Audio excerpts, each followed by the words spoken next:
investment, building out the infrastructure, education, as I just said. So our job is to focus on building the conditions for growth. I fully acknowledge, as I've said before, it's a two-speed recovery at the moment, and some of our businesses are doing very well in that recovery. Think primary industries having record years.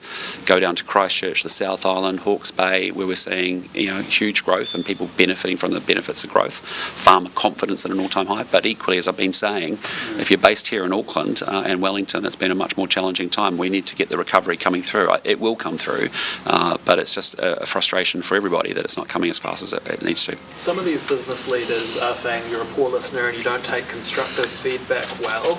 How do you take that feedback? Well, look, I have a lot of engagements with business leaders. I've obviously come from, as a CEO of a corporate background, and I understand, that there are, I try and listen to those views as best as I possibly can. But my job as Prime Minister of New Zealand is to create the conditions for growth and to actually think about the 5 million people that are in this country, not just the 150 that are filling in the survey. Is it time for a new economic strategy? Well, I think we need to probably keep working at communicating our economic strategy. It's pretty simple. We're here to build the best small country on earth. The way that we do that economically is we've got to lift the living standards of all New Zealanders. We do that through what we call our Going for Growth agenda: education, science, technology, red tape, infrastructure, trade and investment. And those are the 5 things we know if we can lift our intensity in each of those areas, that's what will lift the living standards for all New Zealanders. Do you worry you've lost the backing of the business community? Do you worry you've lost the backing of the business? No. Erica Stanford ranked #1. What do you make of that? Is she up to your job? Well, we're actually a team, and that's what we built. And when we rebuilt the National Party after our period of dysfunction, we did that in opposition, and I think we built back a very fast recovery to find a way to win in 2023 after the disaster of 2020. We decided we were going to play as a team, and that means we put my job as the Prime Minister and as the leader of the team is to make sure I've got the right people in the right positions on the team at the right time with enough clarity and support to go off and do the tasks they need to do. So, I'm very proud of the national ministers that I think are all performing exceptionally well. I'm also very proud of the fact that we have made a coalition work and given strong and stable government to New Zealand, and that's something I'm very proud of. One piece of criticism and feedback that the people in the survey had was that you need to stand down. Will you? No. I'm here to do a job. I came to politics 4 years ago because this is an awesome country. It's got fantastic potential, and we're damn well going to go make it get realised. Not at all. Prime Minister, the Aviation Industry Association has suggested there might need to be more independent oversight of Airways New Zealand, and I think both the other ministers have heard about this story. Do you have confidence in James Young as Chief Executive of Airways New Zealand, and do you think the public should have confidence in him after the information that was provided to RNZ about the software fault turned out? Well, look, I'm going to let let Simeon talk to it as state-owned enterprise. Yeah, look, there's our expectation is very clear. There needs to be a full audit on what happened and review of what happened during that incident, and also their communications post the incident, because quite clearly their communications was lacking, and they need to be fully transparent about that. So that's the expectation we've set very clearly of Airways. How confident are you that they will follow? Oh, absolutely, very confident that that's what they will do. Clearly there was an incident that took place, passengers were impacted, and that obviously has a reputation on the work that Airways does.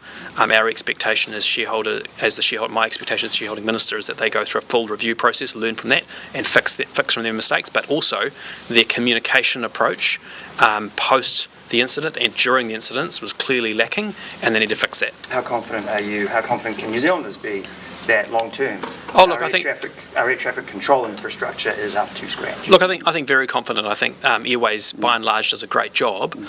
These incidents do happen from time to time. Our expectation is that they address those issues and fix them, learn from them, and also focus on their communications, which were clearly lacking and inadequate during that incident. Prime Minister, have you had a chance to watch Donald Trump's speech at the United Nations? I saw clips of it this morning very early. What do you make of it? Look, it's not language that we would use. I think there is, we believe very strongly in the international rules-based system. Part of that is working in a multilateral way with other countries. Bodies like the UN are very important, but I also agree that the UN needs serious reform, and that's something that we've talked about for a long time here in New Zealand as well. And would you like to comment on Auckland Council's vote on housing intensification today? Is that something that's on your radar? There's a lot on my radar today. That is certainly one of the issues, but it's one of many. But again, what we're trying to do there is to make sure that we can get houses built in this country, and ultimately those are decisions for Auckland Council to work their way through. Prime Minister Tory Whanau says she might run for the Green Party, have a tilt at Parliament. If Tory Whanau was to join the Green Party, what sort of difference would that make to the Green Party? Would it improve them, make them a better party, and even make them a party you might work with? Well, I won't comment on. She's free to do what she wishes to do, but I just say, I think the alternative scenario of a Labour Party and Chris Hipkins sitting around a cabinet table with a Marama Davidson and a Chloe Swarbrick and a Rawari and a Debbie is a recipe for more spending, more taxes, more borrowing, and you've heard that very strongly from all three parties. And I just think that is not the prescription that New Zealand needs as we dig ourselves out of a very challenging, recession, and we're making great progress. We have the right economic plan when we need to now follow this through and get this job done for New Zealanders. Prime Minister, on surcharges, 36 industry and business associations have signed an open letter calling for the ban to be dropped. What's your reaction to that? Would you reconsider the ban? No. We're a country that doesn't have a culture of tipping or surcharges. If you travel around the world, you'll often see that. Lots of below the line, charges that then get loaded up onto prices. We want to see maximum transparency. I think the thing that's got a little bit lost is that the Commerce Commission has mandated the card companies to lower their fees to business owners. We just want, and we know there has been some inconsistent and overcharging and recovery of surcharges. So all we want to do is just look, we've got a value set in New Zealand, which is we have very transparent pricing. We don't want to see a growth in surcharges and other add-ons. We want to be able to say that the price you see is the price you're going to pay, and I think that's just the New Zealand way. It's not the way around in other countries around the world. So we're going to make sure those effective changes come in with the Commerce Commission, I think December the 1st, and obviously then we're carrying on our work as we come out of Select Committee to try and implement the ban on surcharges as quickly as possible. Prime Minister, why will it take the Education Ministry 10 years to update its payroll system to comply with the new reforms that came out the other day? Those would be questions to direct to Education. I think there are things that the Ministry of Education is doing is really step changed on. I was very pleased to announce we've got $413 million, I think, of new investment coming in to actually upgrade the property stock. Simeon announced $100 million for our medical and hospital infrastructure around the country as well to get the renewal and the maintenance activity done, which of course creates opportunities for our tradies as well. So, if I think about the way the property portfolio has been managed in education, it's been really, fantastic. Cost of a classroom by using standardised models and off-site modular building, has almost halved. And of course, with that same amount of money, we can now provide double the amount of classrooms. And so, there are some really good things that the Ministry of Education has been doing, and I just direct that to them. Prime Minister, what do you make of the current tourist levy? Do you think it's too high and too low? Some of the cruise ship operators who've just arriving this week are still complaining about that particular levy that went up from $35 to $100 last year. Yeah, look, I think there'll be lots of people arguing it's a challenge or it's not a challenge.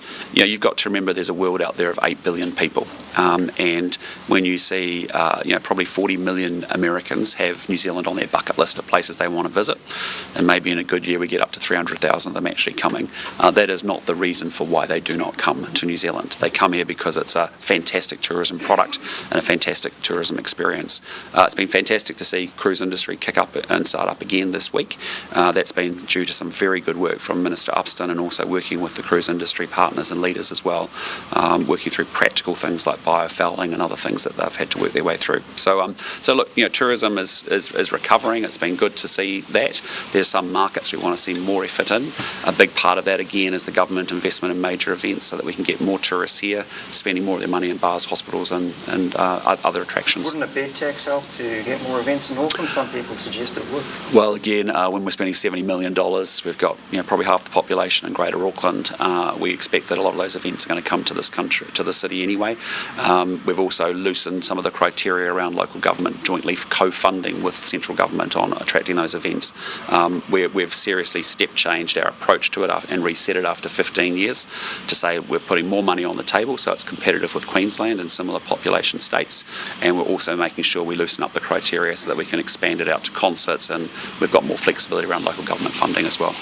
Adam. At the airport, how far down the list is better public transport links from the airport to the city centre for a next term government? I mean, is it how far in your list of priorities is it? Yeah, I mean, it's high on our priorities because ultimately, the linkage to the convention centre and the airport becomes quite critical.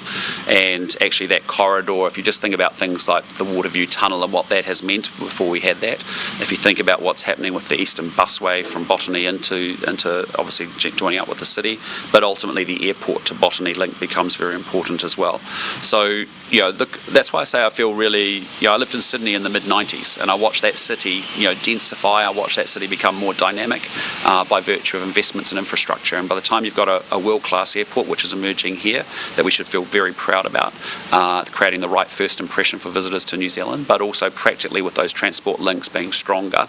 And just think the CRL, think Eastern Busway, airport to Botany, how that can come together. And then you arrive in the New Zealand International Convention Centre and you can connect to 1,000 hotel rooms in a very short distance and jump on a CRL tube line. Pretty cool. So it's light rail though. Sorry? Not the light rail though. As you know, light rail was a project that was a phantom project, I'd say. Sadly, we spent $300 million in 6 years wasting time and didn't build a single metre of track, sadly. So, but we can strengthen our transport links. As you know, we've got a big program of transport links here. Even the $800 million plus in level crossings work that we talked about a few weeks back is all designed to make it more seamless and easier to get around this city. Introducing congestion pricing and having that optionality there for the council to deploy to manage traffic flows. All of those things, I think, we're on a good trajectory, and I think it's going to be a pretty exciting city over the next 10 years. How soon can we see you announce something around that, though? Around what? Around connecting the airport with the city better. Well, it's on. We've talked about our roads of national significance. We've talked about our key transport projects here in Auckland. We've obviously got the Eastern Busway. Simeon and I will be. You've already announced those ones. Well, sure, but we've also got a whole program of work that we've announced, and we're working our way through it. You would have seen yesterday, for example, we've got Otaki to north of Levin, which is a big investment in the lower North Island. It's now joining up Transmission Gully and all of that transportation. Yes, we are talking about Auckland Airport. Sure, and what we're saying is airport to Botany, a major project that's on our radar. We've got to then get the funding in place and get that moving and up and running. Eastern Busway, completing that task is really important because you want to be able to go from Botany into the central city in 39 minutes through a combination of bus and train. The CRL, we've got to get that closed out and finished and open next year.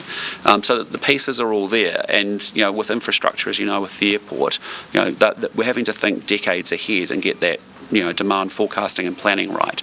But I just say to you, look, the city is, by the time we got a world-class airport, by the time we have a world-class convention centre, and then we can go out to the world and say to them, come and bring your conference to New Zealand, and know that you can get your team from the airport to the city in a pretty seamless way. It's pretty good. Prime Minister, who are you picking to be the next Reserve Bank Governor? Again, we'll have a comment. We'll have no comment until we have a formal announcement of that very, very shortly. If the new Reserve Bank Governor came up to you and said, I grant you one wish, what would you ask? I respect the independence of the Reserve Bank. I know we've got an outstanding Reserve Bank Governor to be announced, and I think it's going to go down very well with New Zealanders and the sector. Just out of interest, what's Erica Stanford doing right that Christopher Luxon isn't doing right? Oh, well, I just say to you, politics is a team sport, and the key thing is everyone's got a clear brief. If I think about the work that Simeon's been doing on healthcare, putting more money in, more staffing in, and clarity around the targets. The great work Erica's been doing on structured literacy, structured numeracy, NCA replacement. I think about the work that Nicola Willis is doing, cleaning up our balance sheet and our terrible set of finances, and doing that work. Chris Bishop on infrastructure. I go through the whole list. Mark Mitchell on law and order, Paul Goldsmith. I'm really proud of our team, and the job of a Prime Minister is that we play a team sport here. And yes, I'm captain and I play a position on the team, but I can't be the winger or the prop as well. And it's important that I put the right people on the right assignments at the right time with enough clarity about my expectations of what they're there to deliver. So I'm very, very proud of our team and what they're doing. So for those business leaders that say you're not providing the Northern Star or the vision for the country, what do you say to them? Pretty clear vision. We're going to build the best damn small country on earth, and the way that we do that and lift the living standards of New Zealanders is big effort on education, technology, red tape, infrastructure and trade and investment. Yeah. Okay, thanks team. Have a good day. See ya.